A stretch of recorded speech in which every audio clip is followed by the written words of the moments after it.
নমস্কার বন্ধুরা, আশা করি তোমরা সবাই খুব ভালো আছো। আমিও খুব ভালো আছি। তো নতুন ভিডিওতে তোমাদের অনেক স্বাগত। তো চলো, এখন হয়ে গেছে দুপুর আর আমি স্নান একদম করে নিয়েছি। তো এখন যাব হচ্ছে গোপালদেরকে সেবা দেওয়ার জন্য।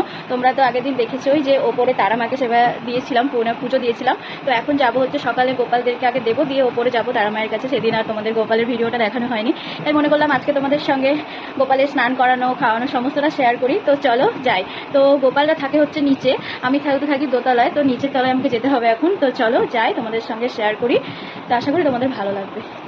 এই যে নিচে চলে এসেছে, এখন দেখতে পাচ্ছ এই যে এটা হচ্ছে গোপালের ঘর আর এটা গোপালের খাট। তো গোপালরা সবসময় এখানেই থাকে। তো সকালে যেই বিস্কুটটা গোপালদের দেওয়া হয়েছিল সেটা আমি তুলে নিলাম।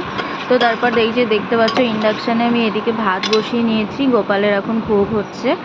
তো তারপর এই যে ওদেরকে স্নান করাতে চলে এলাম। তো এই যে আমাদের বাড়ির 4টে গোপাল, একটা গোপাল আমি আমার বিয়েতে পেয়েছি। তো তারপরে এই যে এদের স্নান করিয়ে দিচ্ছি, দেখতে পাচ্ছ। তো এই যে তারপরে এই যে ছোট্ট ছোট্ট কি সুন্দর সুন্দর বেবিদের জামা, তো সেটা পরিয়ে দিলাম বড় গোপালকে। তো তারপর আস্তে আস্তে মেজ গোপাল, সেজ গোপাল, ছোট গোপাল তিনজনকেই পরিয়ে দিলাম পরপর। তো তোমরা দেখতে থাকো আর তোমরা জানিও আমাদের এই ছোট্ট ছোট্ট গোপালগুলো তোমাদের কেমন লাগছে। তো আমাদেরকে রোজই দিতে হয় সেবা, 3 বেলা করে। যেরকম তারা মাকে দেওয়া হয় সেরকম গোপালদেরও দেওয়া হয়। তো সকালবেলাতে যেরকম বিস্কুট যেটা থাকে সেটাই দেওয়া হয়, আর দুপুরে হচ্ছে ভাত, কোনোদিন পোলাও, যেটা হয় সময় মতো করা সেটাই দেওয়া হয়। তো এই যে এখন আজকে ভাত করেছি আমি, দেখতে পাচ্ছ। তো ভাতটা হচ্ছে ঘি লবণ দিয়ে সুন্দর করে মেখে এই যে গোপালদের দিয়ে দিয়েছি। তো তারপরে এই যে খাইয়েও দিলাম।